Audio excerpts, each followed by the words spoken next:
Oke, anak-anak, karena ini kita jam olahraga ya sekalian, nanti coba kita akan menyusun yang namanya keyakinan kelas. Keyakinan kelas.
Baik, ya anak-anak, tadi kita sudah membuat yang namanya keyakinan kelas, maka kalian harus mematuhi keyakinan kelas tersebut. Dan jangan lupa kalau kalian akan melanggar keyakinan kelas kita yang sudah kita sepakati, kalian harus menerima yang namanya konsekuensi sesuai dengan kesepakatan yang kita buat. Bagaimana ya? Saya akhiri, sekarang kalian bisa melanjutkan untuk olahraga.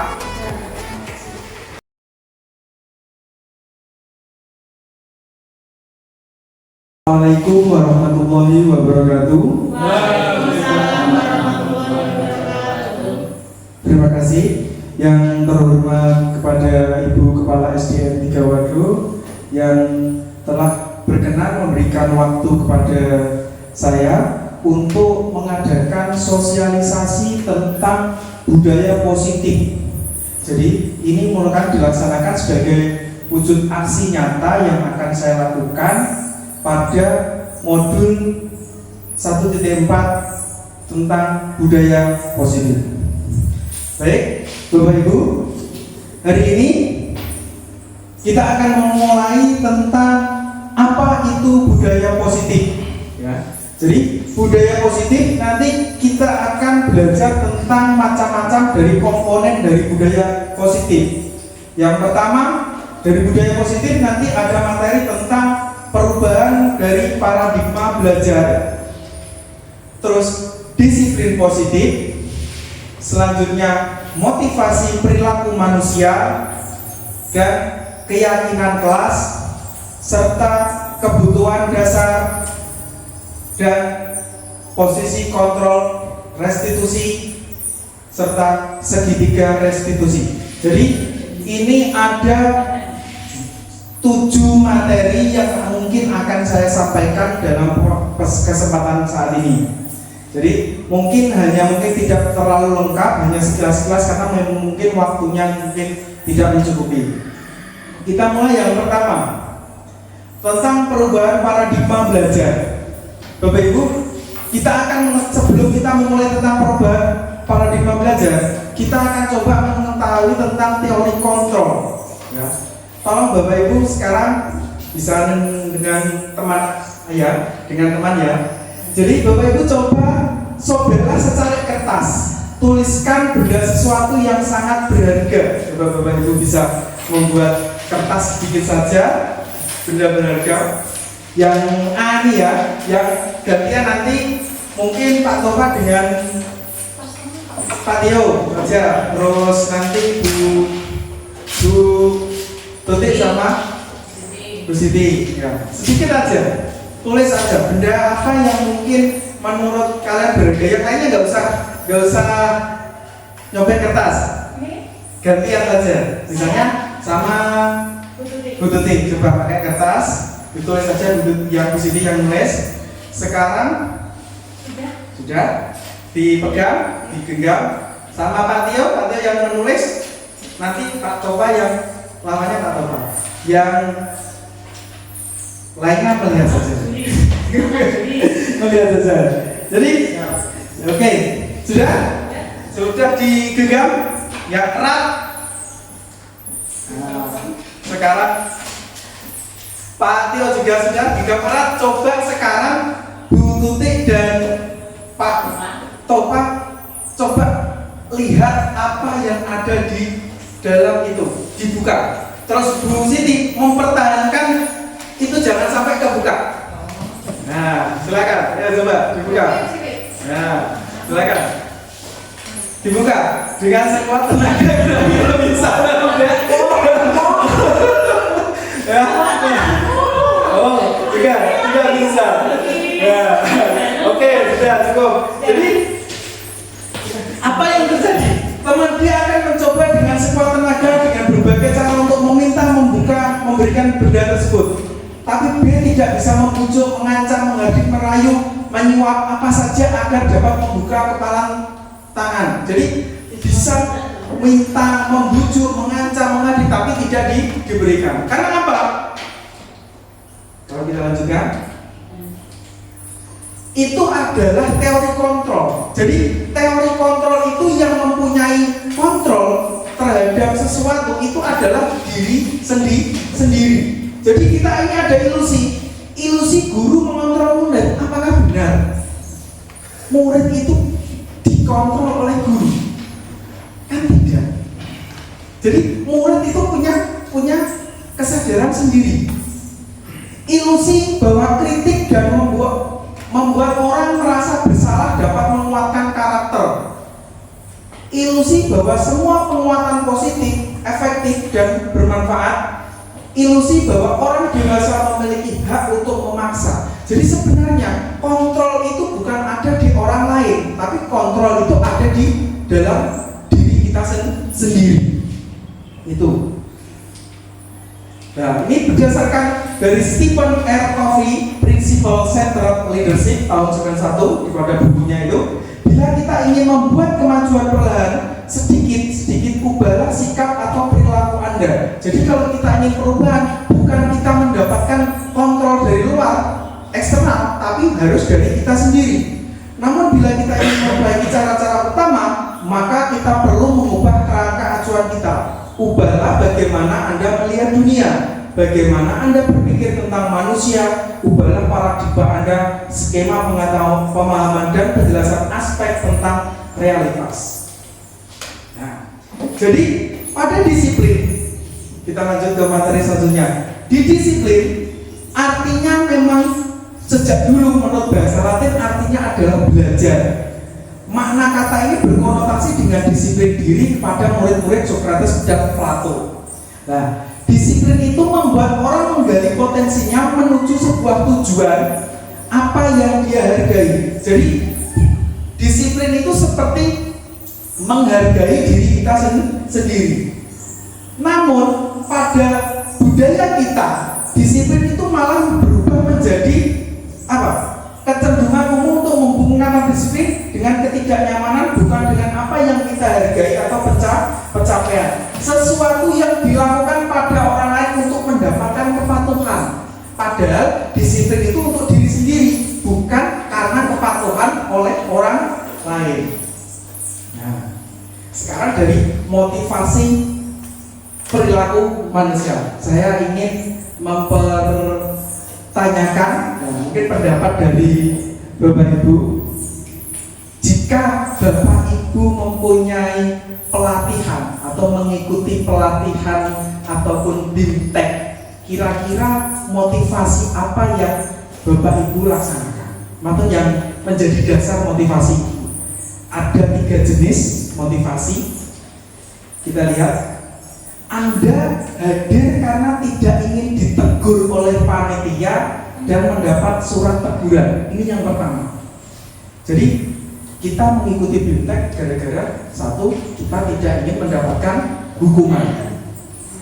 Atau yang kedua, Anda ingin mengikuti BIMTEK itu karena ingin dipuji dan mendapatkan penghargaan dari kepala sekolah. Itu motivasi yang kedua. Atau yang ketiga, Anda ingin menjadi pembelajar sepanjang hayat, menjadi orang yang berusaha bertanggung jawab serta menghargai diri kita sendiri sebagai teladan bagi murid. Kira-kira motivasi yang keberapa? Yang ketiga. Itu adalah yang terbaik karena memang datang dari diri kita sendiri. Manakah yang paling kuat mendasari tingkat Anda? Adakah suatu proses perubahan? Kalau seperti saya dulu, mungkin ada yang bisa prosesnya itu bisa berubah menjadi dua motivasinya. Saya dulu misalnya ikut guru penggerak, mungkin pertama hanya ikut-ikutan, mungkin bisa mendapatkan penghargaan, bisa mendapat sertifikat. Itu mungkin yang pertama saya motivasi saya. Tapi setelah berlangsung beberapa lama, ternyata motivasi itu berubah setelah seiringnya berjalannya waktu. Gitu. Nah, di sini jadi ada 3 jenis. Untuk menghindari ketidaknyamanan atau motivasi eksternal, atau untuk mendapatkan imbalan dari orang lain, juga masalah eksternal, atau untuk menghargai diri sendiri. Nah, ini yang kita tempatkan di disiplin. Sekarang Bapak Ibu, menurut Bapak Ibu saya tanya, memberi penghargaan kepada anak itu bagus atau tidak? Pendapatnya bagaimana? Memberi penghargaan, misalnya, kamu selesai mengerjakan tugas mendapatkan hadiah, terus mendapat imbalan, ujian, itu menurut Bapak Ibu bagus atau tidak? Kalau menurut saya itu ada 2 persepsi. Yang pertama itu bisa bernilai bagus, yang kedua tidak bagus. Untuk yang bernilai bagusnya, Untuk yang bernilai bagusnya itu memberikan motivasi kepada anak untuk terus belajar dan memperbaiki diri. Untuk meningkatkan prestasinya. Kemudian kalau yang kedua, kalau itu dilakukan secara terus-menerus, kadang ada anak yang berpikir seperti ini: aku harus belajar sungguh-sungguh biar mendapatkan hadiah atau uang. Itu berarti motivasinya tidak timbul dari internalnya sendiri. Itu ya. Iya betul. Jadi kalau motivasinya hanya dari luar, itu pasti ada dampak negatifnya. Jadi mungkin tidak akan bertahan lama. Kalau hanya dalam hukuman, misalkan anak datang terlambat dihukum, pasti suatu saat dia tidak akan jera, dia pasti akan mengulang lagi. Tapi kalau datang terlambat, misalnya kita kasih kesadaran, misalnya dalam bentuk nanti ada teori posisi kontrol, jadi nanti bagaimana kita menghadapi kasus-kasus seperti itu, posisi kita, jadi tidak seperti itu hukuman. Selanjutnya, menurut Bapak Ibu yang ada di sekolah kita ini, kira-kira dari ketiga jenis motivasi itu yang disebutkan pada pertanyaan sebelumnya, jadi ada 3 tadi, mulai dari hukuman, terus imbalan, yang ketiga ada kesadaran diri. Kira-kira manakah yang saat ini paling banyak yang ada di dasar di murid kita, mendasari di murid kita, Bapak Ibu? Kira-kira apa yang menurut Bapak Ibu masih mendasari? Kira-kira masih karena hukuman, atau masalah imbalan, atau yang sudah dari kesadaran diri sendiri? Motivasi apa?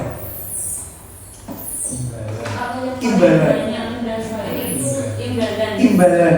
Ya, karena di sini masih dalam bentuk imbalan. Kita tuh sekarang bertugas tugas, menjadi tantangan kita untuk merubah.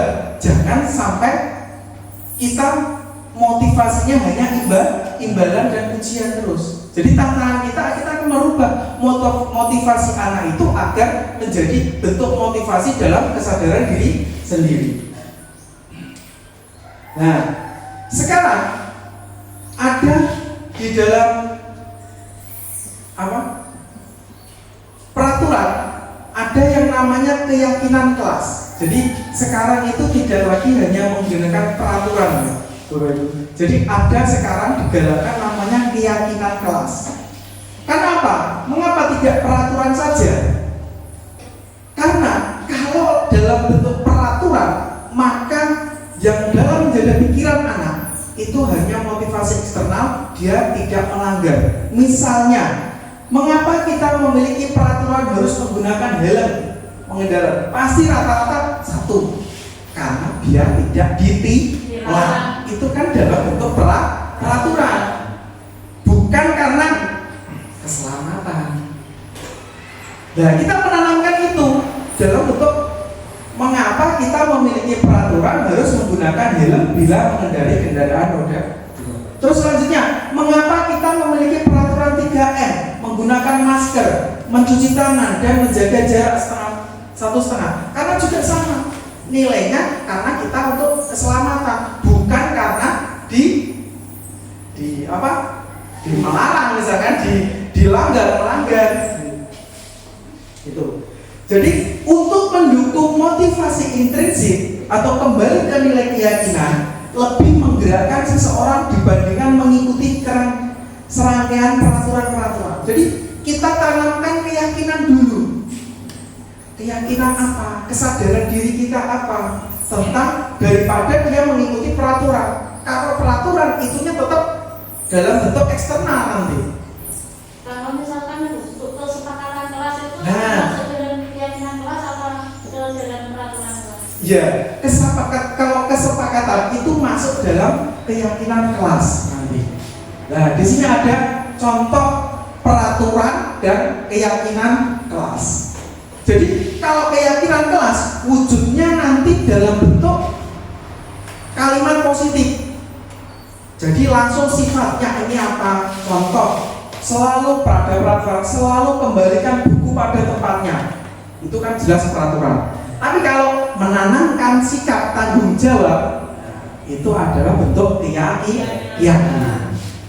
Dilarang mengganggu orang lain, maka keyakinan kelas kita adalah misalkan apa? Harus selalu menghormati orang lain. Hadir di sekolah 15 menit sebelum pembelajaran dimulai, termasuk juga menghormati orang lain atau komitmen. Dilarang melakukan kekerasan, termasuk keselamatan, menghormati orang lain. Dilarang menggunakan narkoba. Rata-rata peraturan masih dalam bentuk kalimat negatif. Jadi dilarang itu kan kalimat negatif. Itu. Gunakan masker, termasuk keyakinan kelas dalam bentuk kesehatan. Nah, untuk melaksanakan itu ada yang kalau kita melaksanakan peraturan pasti ada imbal baliknya dalam bentuk akibatnya adalah hukuman. Sedangkan kalau dalam keyakinan kelas maka adalah bentuk konsekuensi. Jadi ada perbedaan antara hukuman dan konsekuensi. Misalkan ada tindakan guru mencatat 100 kali di dalam buku kalimat saya tidak akan terlambat lagi karena terlambat sekolah, itu dalam bentuk hukuman. Lari mengelilingi lapangan basket 2 kali karena terlambat hadir di sekolah, termasuk hukuman. Murid diminta untuk push up 15 kali karena tidak menggunakan masker, adalah contoh hukuman. Nah, menggantikan kertas tugas teman yang telah dicoret-coret, termasuk konsekuensi. Dari apa? Dari keyakinan kelas, yaitu tanggung jawab, karena dia sudah mencoret-coret, tanggung jawab. Jadi membersihkan tumpahan air di meja tulis karena tersenggol pada saat belajar, termasuk konsekuensi. Murid disuruh untuk mengenakan sepatu seharian di sekolah karena tidak menggunakan sepatu hitam. Atau yang terakhir, lari mengelilingi lapangan basket 2 kali karena terlambat 10 menit untuk pelajaran PJOK. Sebenarnya untuk yang lari pagi ini adalah termasuk hukuman. Nah, jadi perbedaan hukuman dan konsekuensi. Hukuman itu sesuatu yang menyakitkan, sedangkan selanjutnya konsekuensi harus terjadi. Artinya apa? Kalau saya melakukan ini, maka saya harus ini. Kalau hukuman tidak, hukuman itu langsung ke menyakitkan, membuat anak sakit fisik maupun hati untuk jangka waktu yang lama. Biasanya menjadi anak yang pendendam. Selanjutnya, membuat anak merasa tidak nyaman dalam jangka waktu pendek. Tapi kalau ini konsekuensinya pendek, jadi dia misalkan kecewa, tapi hanya mungkin tidak beberapa lama sudah hilang. Mungkin kalau dalam konsekuensi mungkin agak cemberut atau bagaimana, tapi akhirnya setelah melaksanakan kursus ini selesai ya selesai. Anak membenci kedisiplinan, sedangkan konsekuensi anak menghargai disiplin karena kita tuntut untuk kesadaran dalam diri. Hukuman paksaan, konsekuensi stimulus atau tanggapan. Jadi kalau paksaan itu gak ada kompromi. Jadi misalnya terlambat, silakan lari 10 kali. Tapi kalau konsekuensi, menurut kamu bertanya dulu. Kalau kamu sudah seperti ini, kira-kira apa yang harus kamu lakukan? Ya, jadi ada tanggapan, ada stimulus, ada obrolan. Mendorong anak menyakiti diri sendiri, mendorong anak agar mudah menyelesaikan diri itu konsekuensinya. Konsep diri yang buruk kalau pada hukuman, sedangkan pada konsekuensi itu adalah konsep diri yang baik. Pada hukuman, anak belajar untuk menyembunyikan kesalahan, sedangkan pada konsekuensi anak belajar untuk mematuhi peraturan. Pada hukuman, anak juga akan merasa marah, merasa bersalah, dipermalukan, merasa tak dihargai. Sedangkan konsekuensi, dia kehilangan hak dan dibuat tidak nyaman. Nah, tapi hanya untuk sementara waktu. Selanjutnya tentang kebutuhan dasar manusia.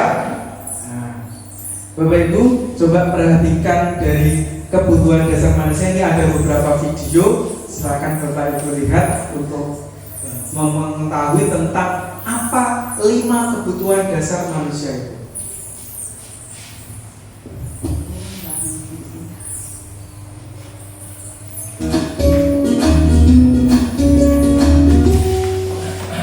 Salam dan bahagia Ibu dan Bapak guru hebat. Untuk membangun budaya sekolah yang positif dengan lingkungan yang aman dan mendukung murid untuk menjadi pribadi yang berdaya, seimbang, dan bahagia, salah satu upaya yang dapat dilakukan oleh guru adalah memahami kebutuhan dasar yang mendasari perilaku murid. Pada video kali ini, kita akan membahas tentang 5 kebutuhan dasar manusia.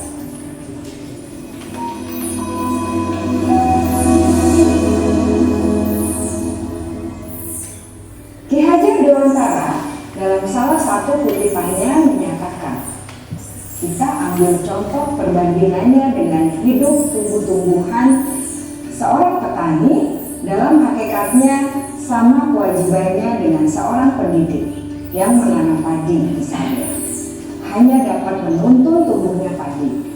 Ia dapat memperbaiki kondisi tanah, memelihara tanaman padi, memberi pupuk dan air, membasmi ulat-ulat atau jamur-jamur yang mengganggu hidup tanaman padi, dan lain sebagainya.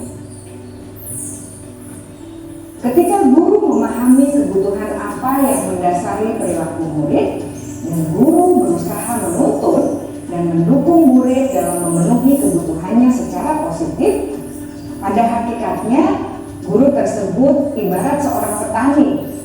sedang berusaha memahami kebutuhan masing-masing tanaman, dan ia berusaha memenuhi kebutuhan tanaman tersebut agar dapat tumbuh dengan subur dan maksimal. Dr. William Glasser, seorang psikiater dari Amerika Serikat, menyatakan bahwa seluruh tindakan manusia memiliki tujuan tertentu, yaitu memenuhi kebutuhan dasarnya. Ketika kelima kebutuhan dasar telah terpenuhi secara memadai, maka murid akan tumbuh dengan seimbang dan bahagia. Sebaliknya, ketika kebutuhan dasar tidak terpenuhi dengan baik, maka seseorang akan mengalami emosi negatif seperti bosan, sedih, dan kecewa. Bahkan mereka dapat melakukan perbuatan yang bertentangan dengan nilai-nilai kebajikan atau melanggar peraturan. Dengan kata lain, perilaku buruk seseorang biasanya adalah respons dari kebutuhan yang tidak terpenuhi. Namun, mereka tidak tahu cara untuk menyampaikannya. Ada 5 kebutuhan dasar manusia menurut Dr. William Glasser, yaitu yang pertama, kebutuhan untuk bertahan hidup atau survival. Yang kedua, kebutuhan untuk merasa diterima atau love and belonging. Yang ketiga, kebutuhan akan kebebasan atau freedom. Yang keempat, kebutuhan akan kesenangan atau fun. Dan yang kelima, kebutuhan akan penguasaan atau power.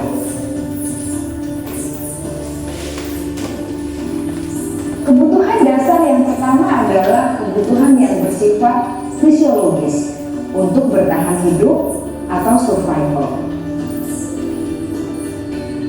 Misalnya, kesehatan, rumah, dan makanan.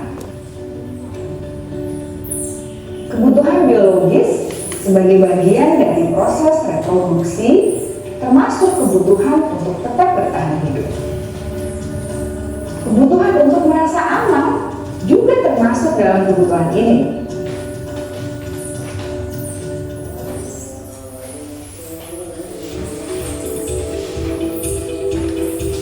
Agar murid dapat belajar dengan baik, kebutuhan mereka akan merasa aman, pangan, sandang, dan papan harus terpenuhi. Bagaimana mungkin mereka dapat belajar dengan baik bila mereka datang ke sekolah dengan perut yang lapar atau bila rumah mereka kebanjiran?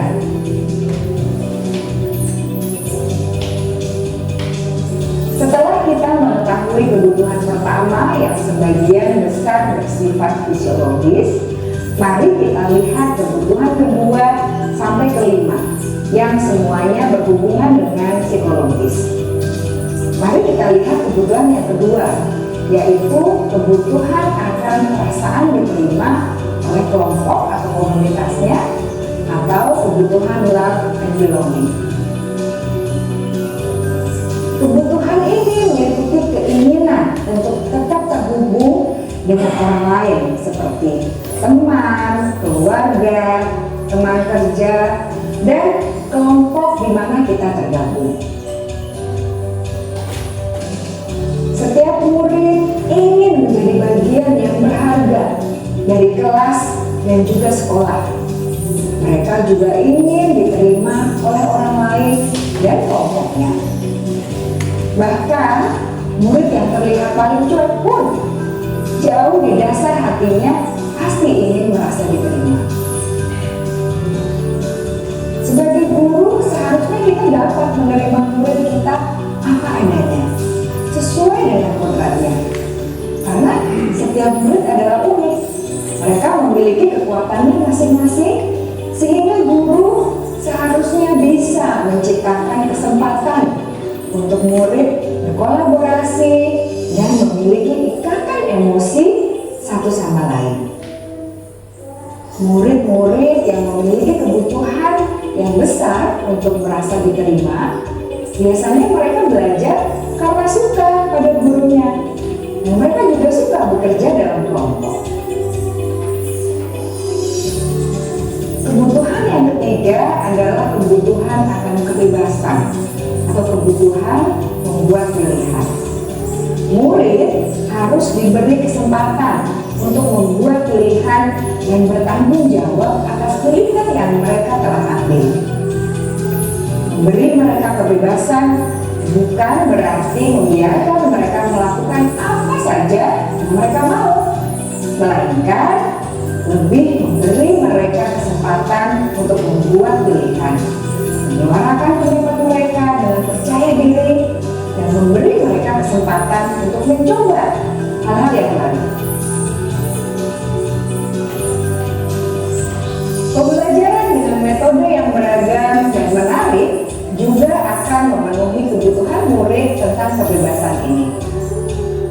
Pembelajaran berdiferensiasi, di mana guru menyediakan beberapa jenis tugas yang bisa dipilih oleh murid sesuai minat mereka, sangat baik untuk mengembangkan murid menjadi lebih mandiri dan memiliki motivasi internal. Karena kebutuhan akan kebebasan pada dasarnya adalah kebutuhan untuk mandiri, memiliki otonomi, memiliki pilihan, dan mampu mengendalikan arah hidupnya sendiri.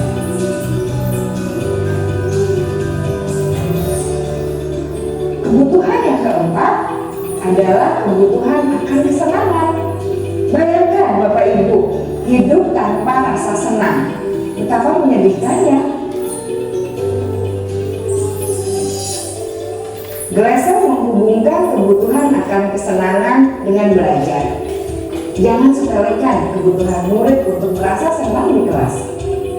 Sebagai guru, jangan ragu-ragu untuk dengan sengaja memasukkan kegiatan yang menyenangkan dalam kelas.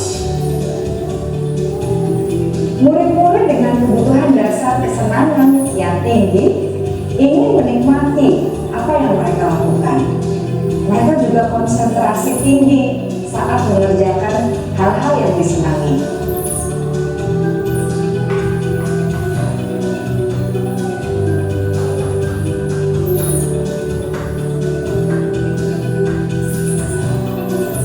Kebutuhan yang kelima adalah kebutuhan akan penguasaan. Setiap murid memiliki kebutuhan untuk merasa kompeten, menjadi terampil, diakui pencapaian dan keterampilannya, didengarkan, bisa membuat dampak dan pengaruh, dan memiliki rasa harga diri. Mereka sebaiknya diberi kesempatan untuk membuat keputusan tentang hal-hal yang penting dalam hidupnya dan tidak merasa dikontrol oleh sistem sekolah. Pada murid yang telah menginjak usia remaja, seringkali mereka merasa tidak memegang kendali atas kehidupannya sendiri, karena guru kerap kali berpengaruh dalam mengambil keputusan. Murid-murid yang memiliki kebutuhan dasar akan penguasaan yang tinggi biasanya selalu ingin menjadi pemimpin. Mereka juga suka mengamati sebelum mencoba hal-hal yang baru. Mereka juga perfeksionis dan merasa kecewa bila melakukan kesalahan.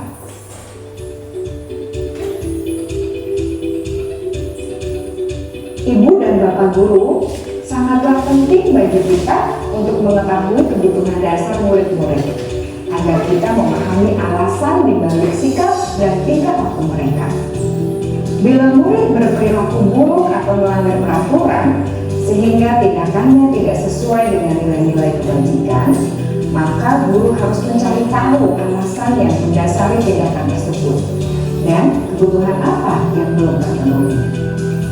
Melalui percakapan dengan guru dalam pendekatan disiplin positif, murid dapat diajak untuk bersikap reflektif dalam mengenali kebutuhan-kebutuhan yang berusaha mereka penuhi dan mendasari tindakan mereka. Jika guru mengabaikan perilaku murid, maka perilaku tersebut akan berpengaruh pada suasana kelas yang kurang kondusif dan akan berpengaruh pada tujuan dari pendidikan itu sendiri. Ibu, bapak guru hebat, mari kita menjadi guru yang lebih baik dengan memahami kebutuhan dasar murid-murid kita yang senantiasa membimbing mereka untuk menjadi pribadi yang berdaya, seimbang, dan bahagia. Salam dan bahagia, Ibu dan Bapak guru hebat.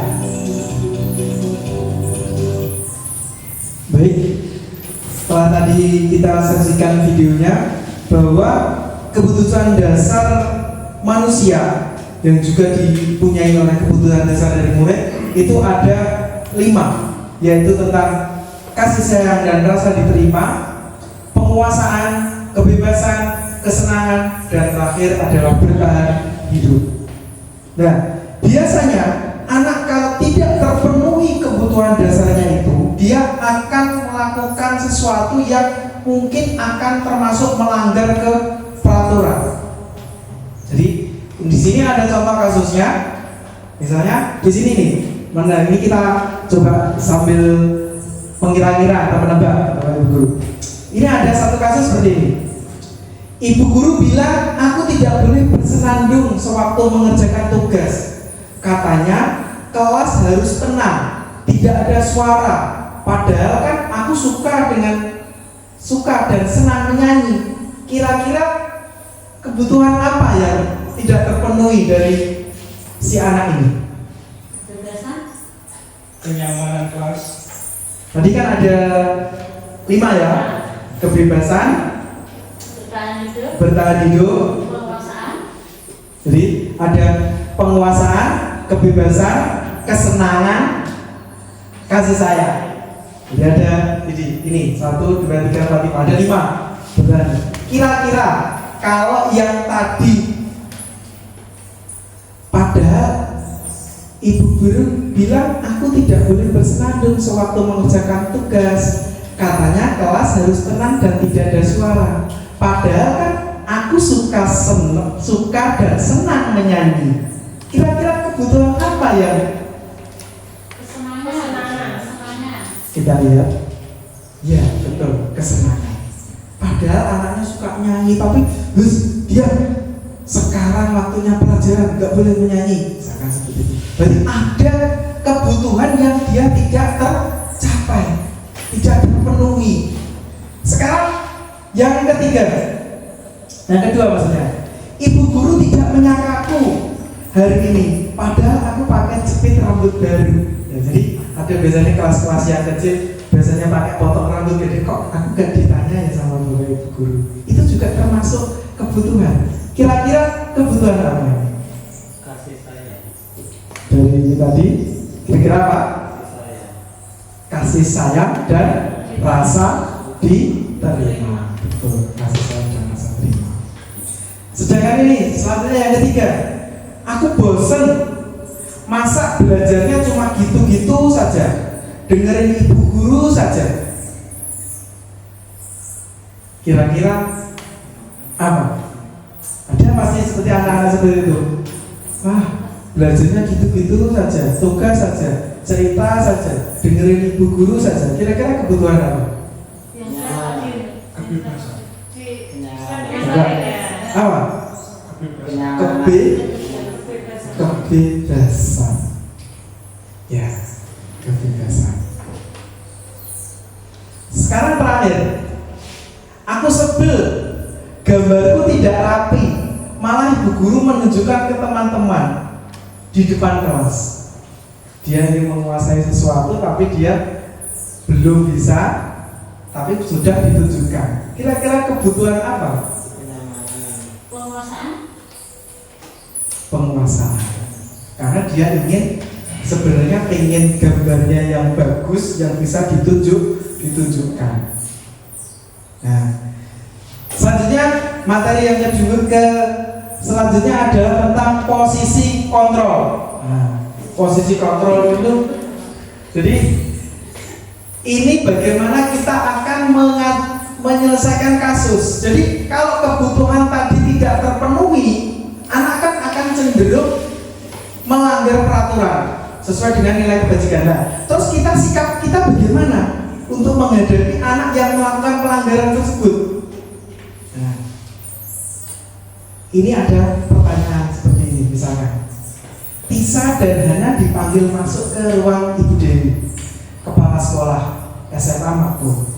Ibu Dewi baru saja mendapatkan pengaduan dari bundanya Tisa bahwa Hana menggunakan kata-kata kasar dan merendahkan Tisa di sosial media. Jadi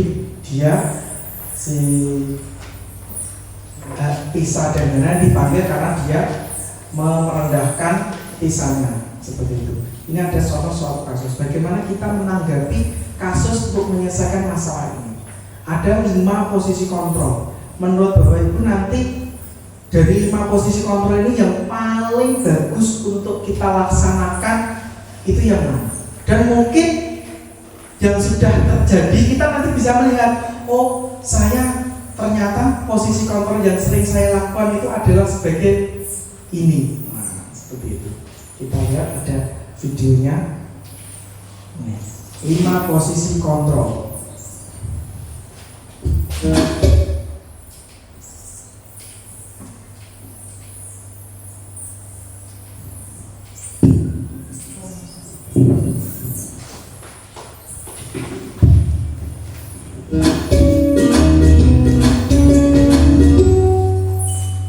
Salam bahagia Ibu dan Bapak guru hebat.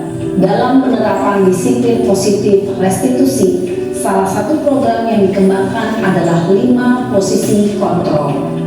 5 posisi kontrol dalam restitusi adalah proses perjalanan seorang pendidik agar dapat mengenali dirinya.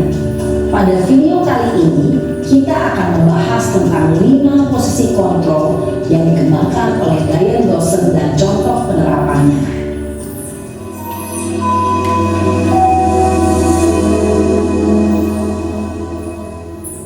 5 posisi kontrol itu adalah 1. Posisi penghukum, 2. Posisi pembuat merasa bersalah, 3. Posisi teman, 4. Posisi pemantau atau monitor, dan 5. Posisi manajer.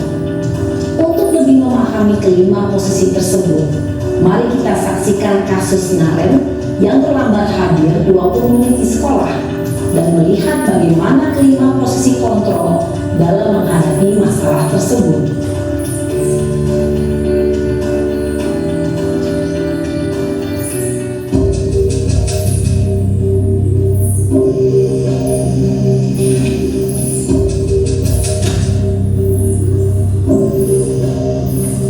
Naren, sini kamu. Selamat pagi, Bu. Selalu terlambat. Kamu deh, pasti terlambat. Maaf, Bu.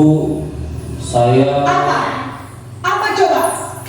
Alasan kamu apa lagi? Kapan sih kamu tidak terlambat? Malas sekali ya kamu jadi anak. saya Dasar pemalas. Gak kapok-kapok sih kamu. Sudah berapa kali terlambat? Sana, kamu keliling lapangan basket 2 kali. kenapa saya harus keliling lapangan basket, Bu?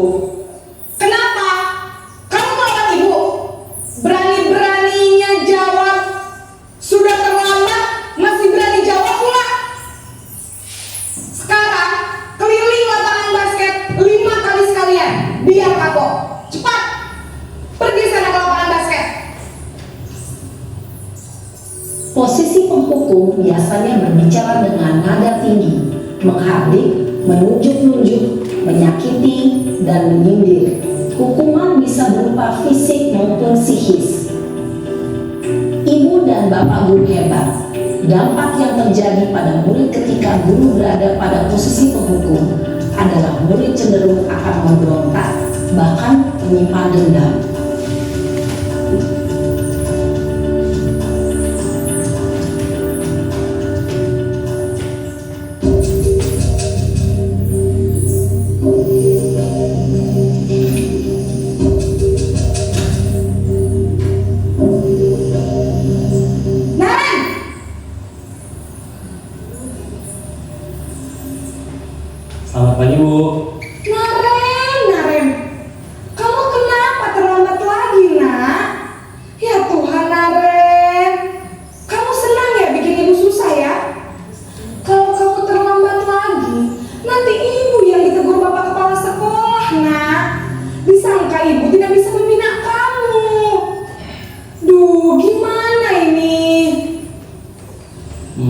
Maaf Bu.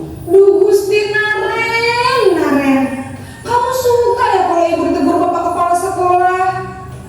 Terus, sekarang ibu harus tulis apa ini di buku absen? Ini kamu sudah sering terlambat loh. Ibu harus apa coba? Maaf Bu. Maaf sekali. Ya sudah, lain kali jangan bikin ibu susah lagi ya nak ya. Ibu tidak akan kuat lagi kalau kamu begini terus. Bisa jantungan kalau ibu tegur bapak kepala sekolah. Sana cepat kelas. Maaf ya Bu. Maaf sekali. Posisi membuat rasa bersalah berbicara dengan nada tenang, cenderung lembut. Namun kata-kata yang diutarakan membuat murid merasa menjadi orang yang gagal, memandang buruk dirinya sendiri, merasa tidak berharga, dan tidak sanggup membahagiakan orang lain.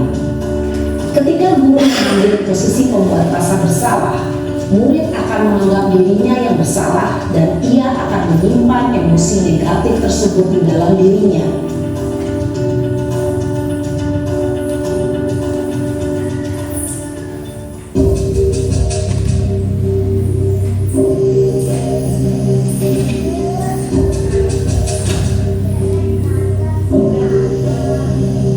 Naren,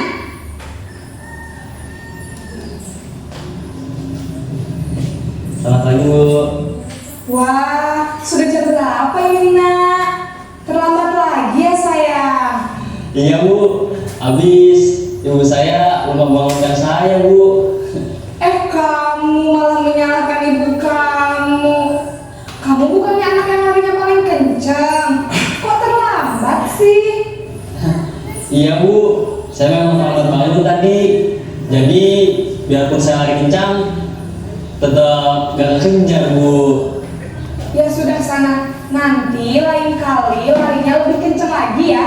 Biar gak terlambat lagi. Bikin seneng ibu. Demi ibu. Bisa kan? Bisa lah Bu. Ya sudah sana masuk kelas. Ibu beresin urusan absen kamu. Kamu ini ada-ada saja. Dalam posisi teman, guru berbicara dengan nada suara ramah, akrab, cenderung bersenda gurau untuk menjaga suasana tetap santai. Murid akan merasa senang, aman, dan akrab dengan guru. Identitas yang tercipta adalah identitas sukses atau berhasil. Namun, perlu diingat, karena ini masih dorongan eksternal, maka ada faktor ketergantungan dari murid kepada orang tertentu. Di sini guru absennya, sehingga di lain waktu murid bisa berperilaku baik, namun hanya kepada orang-orang tertentu saja.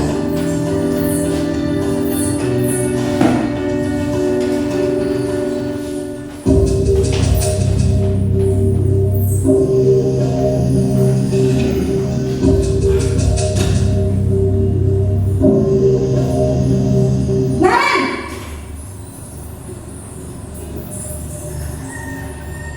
Selamat pagi Bu. Naren, apa peraturan sekolah kita tentang jam berapa kita harus masuk sekolah, nak?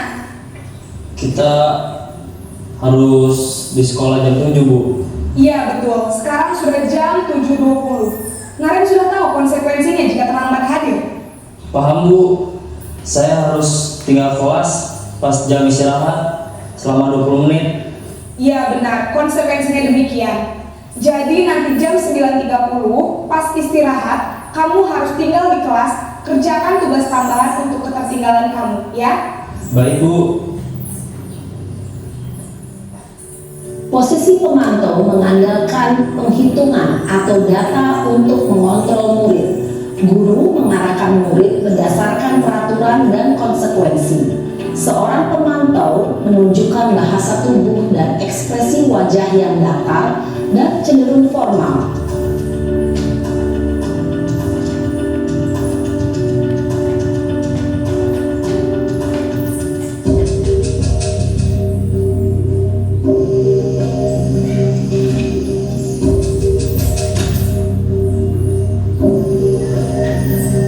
Naren!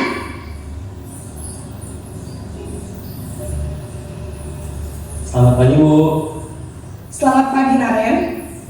Maaf Bu, saya terlambat. Iya, sekolah masuknya jam 7, sekarang sudah jam 7.20. Jadi sekarang bagaimana ini Naren? Maaf Bu, saya lupa setel alarm saya semalam. Baiklah, menurut kamu, keyakinan sekolah yang mana yang perlu kamu tingkatkan? Menghargai diri sendiri dan orang lain mungkin ya Bu. Setuju. Jadi, apakah Naren meyakini prinsip saling menghormati tersebut? Iya Bu, saya meyakininya. Apakah Naren bersedia memperbaiki masalah keterlambatan ini? Bersedia Bu. Bagaimana kamu akan memperbaiki masalah keterlambatan ini?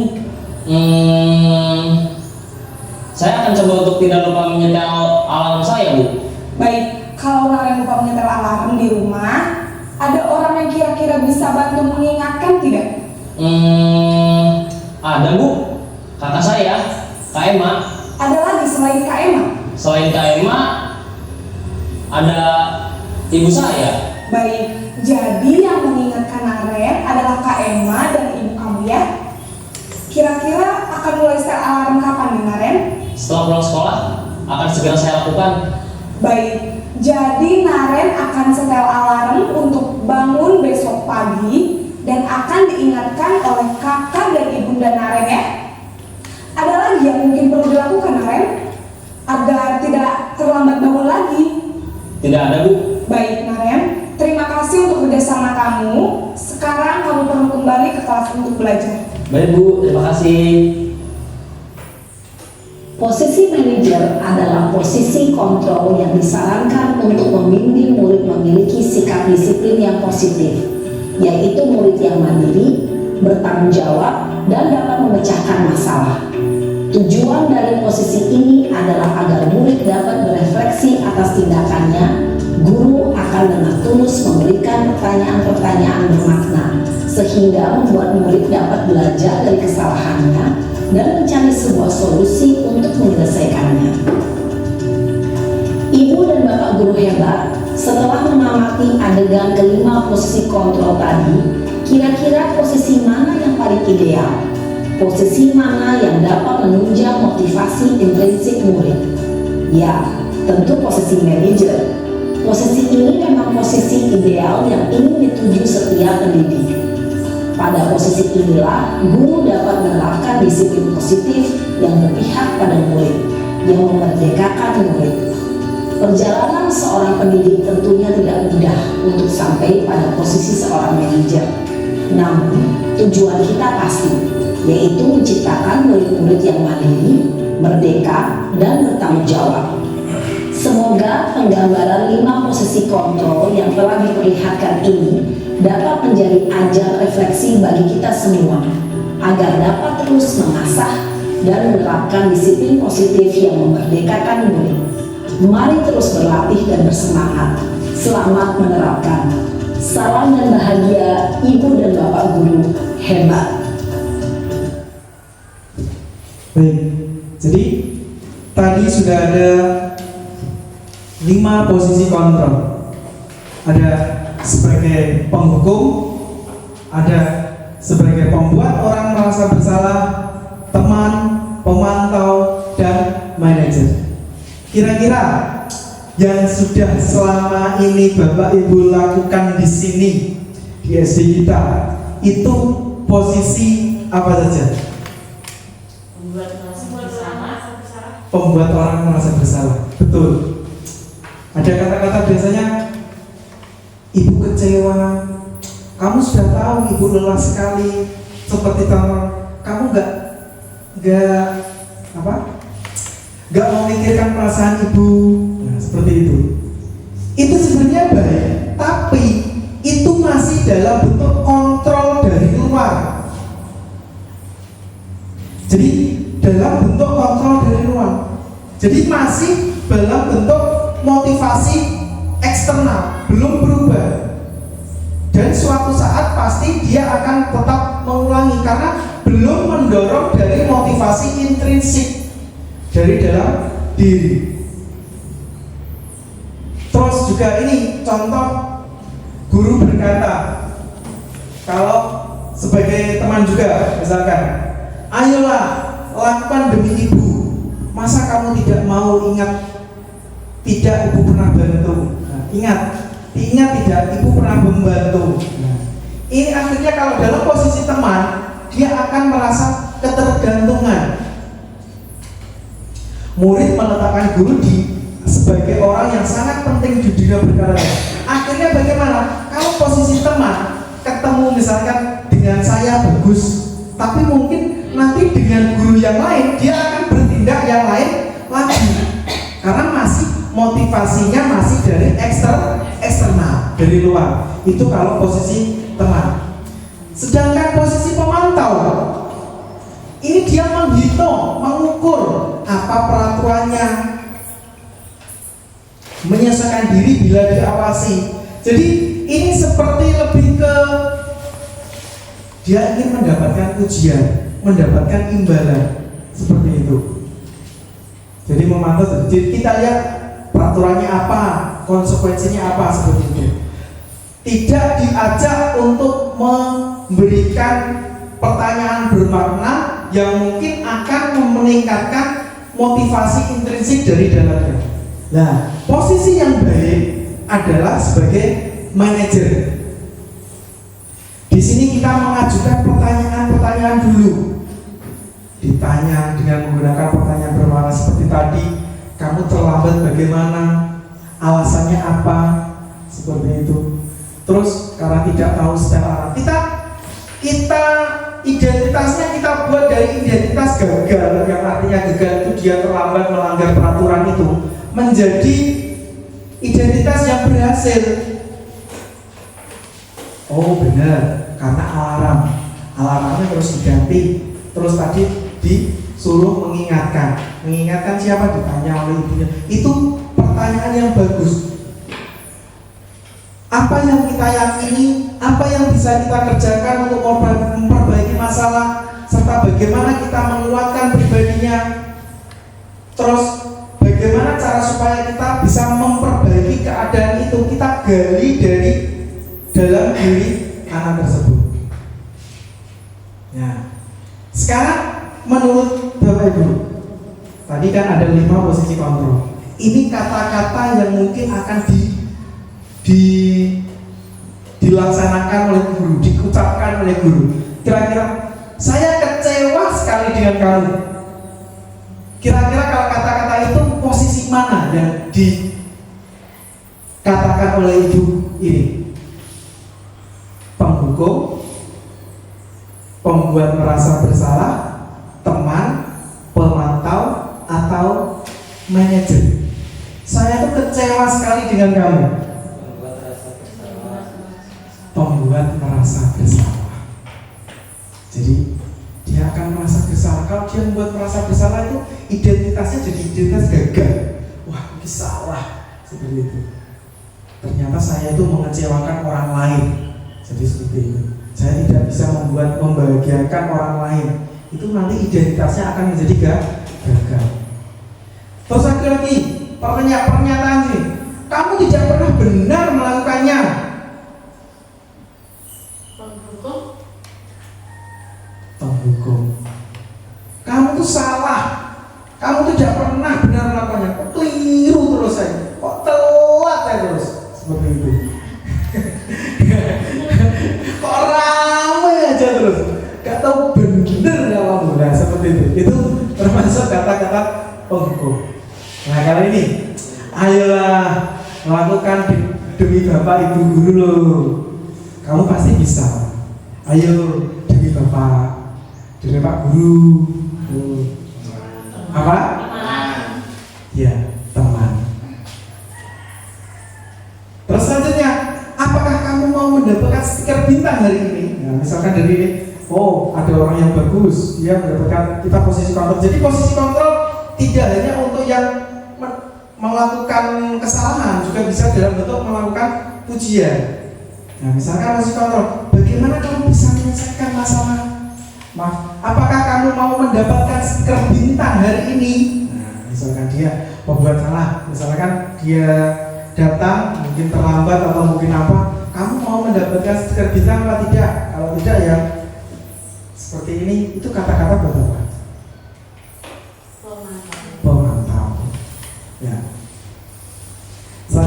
Ada yang dua, bagaimana kamu bisa menyelesaikan masalah ini?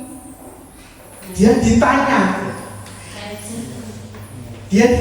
Kalau kamu seperti itu, terus gimana kamu bisa menyelesaikan masalah ini dengan apa? Manajer, betul. Terakhir, kamu tuh selalu yang paling terakhir. Penghukum. Betul sekali. Jadi memang yang paling baik adalah posisi kontrol sebagai manajer. Terakhir, ini adalah materi yang terakhir tentang segitiga restitusi. Jadi setelah kita mengetahui posisi manajer yang paling baik adalah posisi manajer, kita akan melaksanakan bagaimana langkah-langkah menjadi manajer. Jadi langkah-langkah bagaimana kita menjadi manajer. Pertanyaan pertama, ada suatu kasus, bagaimana kita akan menggali pertanyaan, mengucapkan pertanyaan. Jadi ini langkah-langkah sebagai manajer melalui segitiga restitusi. Nah, ini ada masih satu kali video, ada penerapan segitiga restitusi, ada penjelasannya. Ini.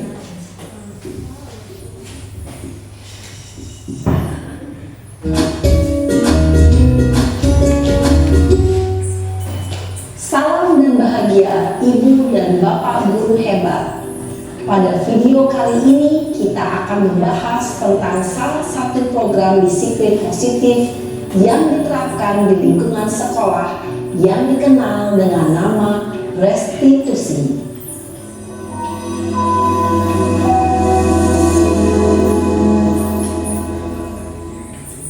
Restitusi dikembangkan oleh pakar pendidikan Diane Goshen, berlandaskan pada teori kontrol Dr. William Glasser. Segitiga restitusi adalah suatu proses dialog yang dijalankan oleh guru atau orang tua agar dapat menghasilkan murid yang mandiri dan bertanggung jawab. Pada saat guru di posisi manajer, aspek yang dikembangkan pada murid adalah motivasi intrinsik, sehingga penanaman nilai-nilai kebajikan dapat tumbuh dan berkembang menjadi suatu kebiasaan positif yang akhirnya membentuk karakter murid. Proses dialog ini terdiri dari 3 langkah yang digambarkan pada ketiga sisi pada segitiga restitusi. Sisi pertama adalah menstabilkan identitas. Sisi yang kedua adalah validasi tindakan yang salah. Dan sisi yang ketiga adalah menanyakan keyakinan. Ibu dan Bapak guru, berikut ini akan ditunjukkan bagaimana seorang guru berada dalam posisi manajer menggunakan penerapan segitiga restitusi.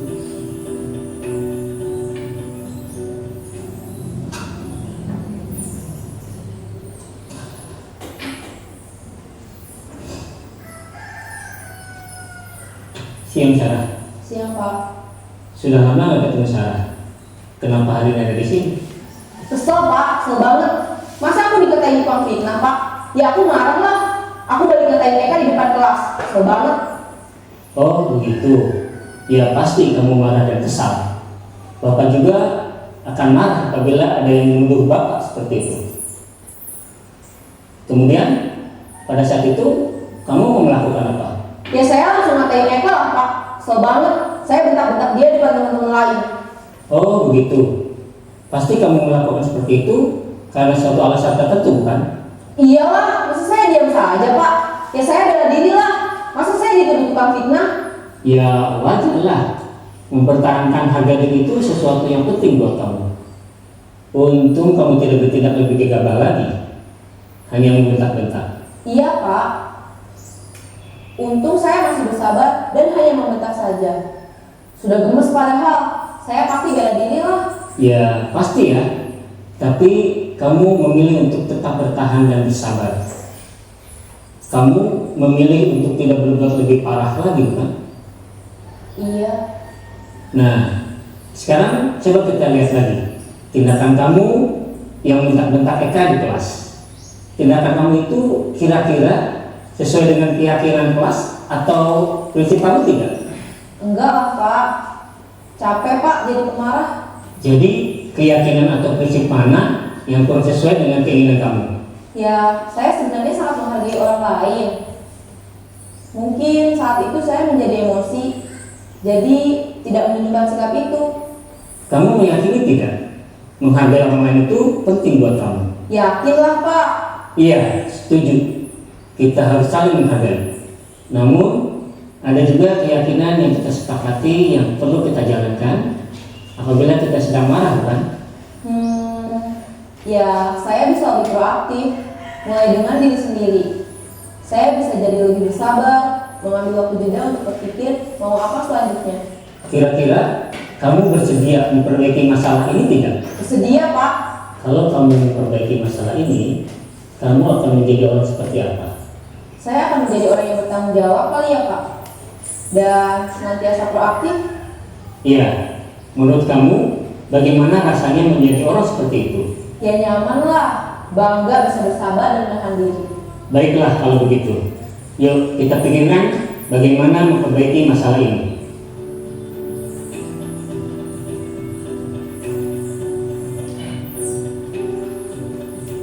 Ibu dan Bapak guru hebat, baru saja kita menyaksikan contoh bagaimana seorang guru berada dalam posisi manajer menggunakan penerapan segitiga restitusi. Mari kita bahas satu persatu. Pada sisi pertama, menstabilkan identitas berdasarkan pada prinsip bahwa membuat kesalahan adalah bagian dari proses pembelajaran. Sisi pertama dari segitiga ini berperan menggeser identitas murid dari identitas gagal ke identitas sukses. Murid yang sedang bertingkah laku yang tidak pantas atau menarik diri saat itu sedang mengalami identitas gagal. Bila kita mengkritiknya, maka posisinya tidak akan berubah. Kita bisa mengajukan pernyataan-pernyataan ini. 1. Membuat kesalahan sesuatu yang wajar. 2. Manusia tidak ada yang sempurna. 3. Kita bisa memperbaiki masalah ini. 4.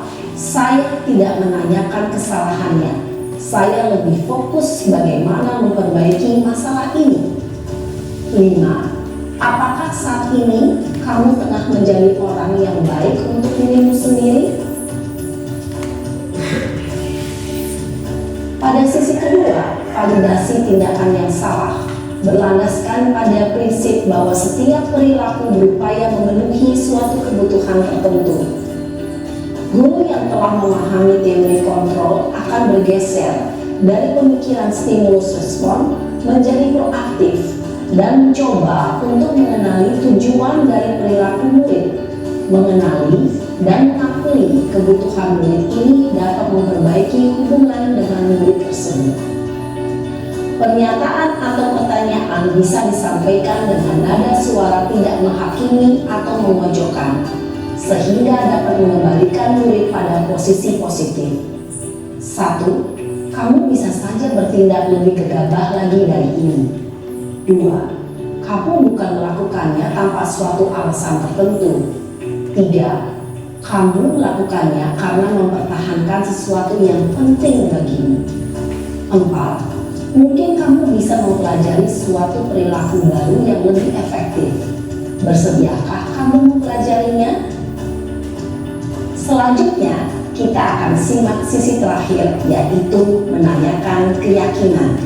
Teori kontrol menyatakan bahwa pada dasarnya kita termotivasi secara intrinsik. Pada saat perilaku yang salah telah divalidasi dan identitas sukses telah stabil, maka murid telah siap mengaitkan keyakinan-keyakinannya dengan tindakannya yang salah, dan pemikirannya telah bergeser ingin menjadi orang yang dituju. Pertanyaan-pertanyaan ini dapat mengaitkan keyakinan-keyakinan yang dianut murid. 1. Sebagai keluarga atau kelas, apa yang kita yakini? 2. Nilai-nilai apa yang telah kita sepakati? 3. Seperti apa gambaran sebuah kelas yang ideal bagi kamu? 4. Kamu Kamu ingin menjadi orang seperti apa?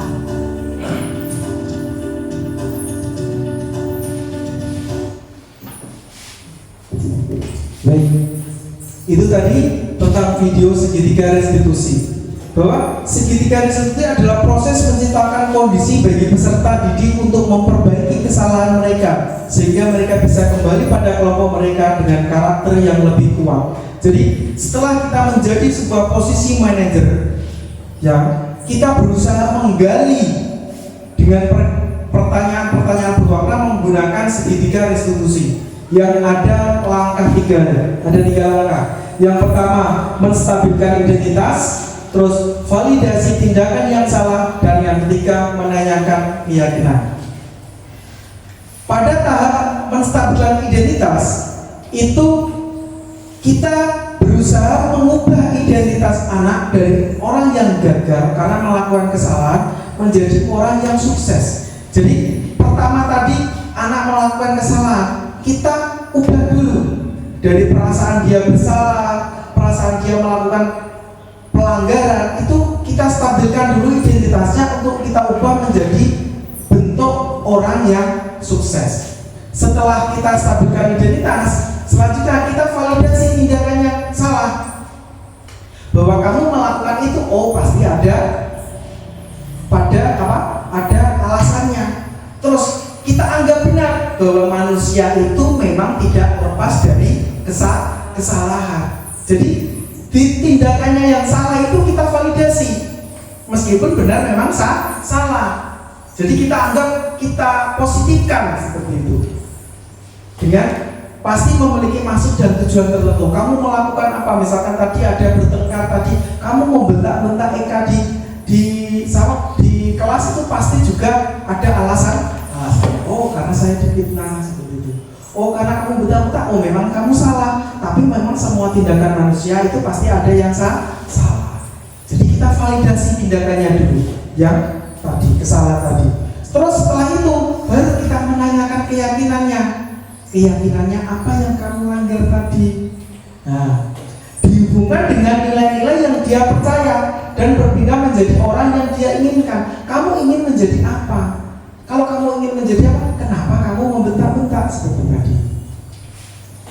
Nah, di sini dalam menstabilkan identitas, kita bisa menggunakan kata-kata yang ada di sini. Berbuat salah itu tidak apa-apa. Tidak ada manusia yang sempurna. Jadi kita stabilkan identitasnya dulu. Saya juga pernah melakukan kesalahan seperti itu.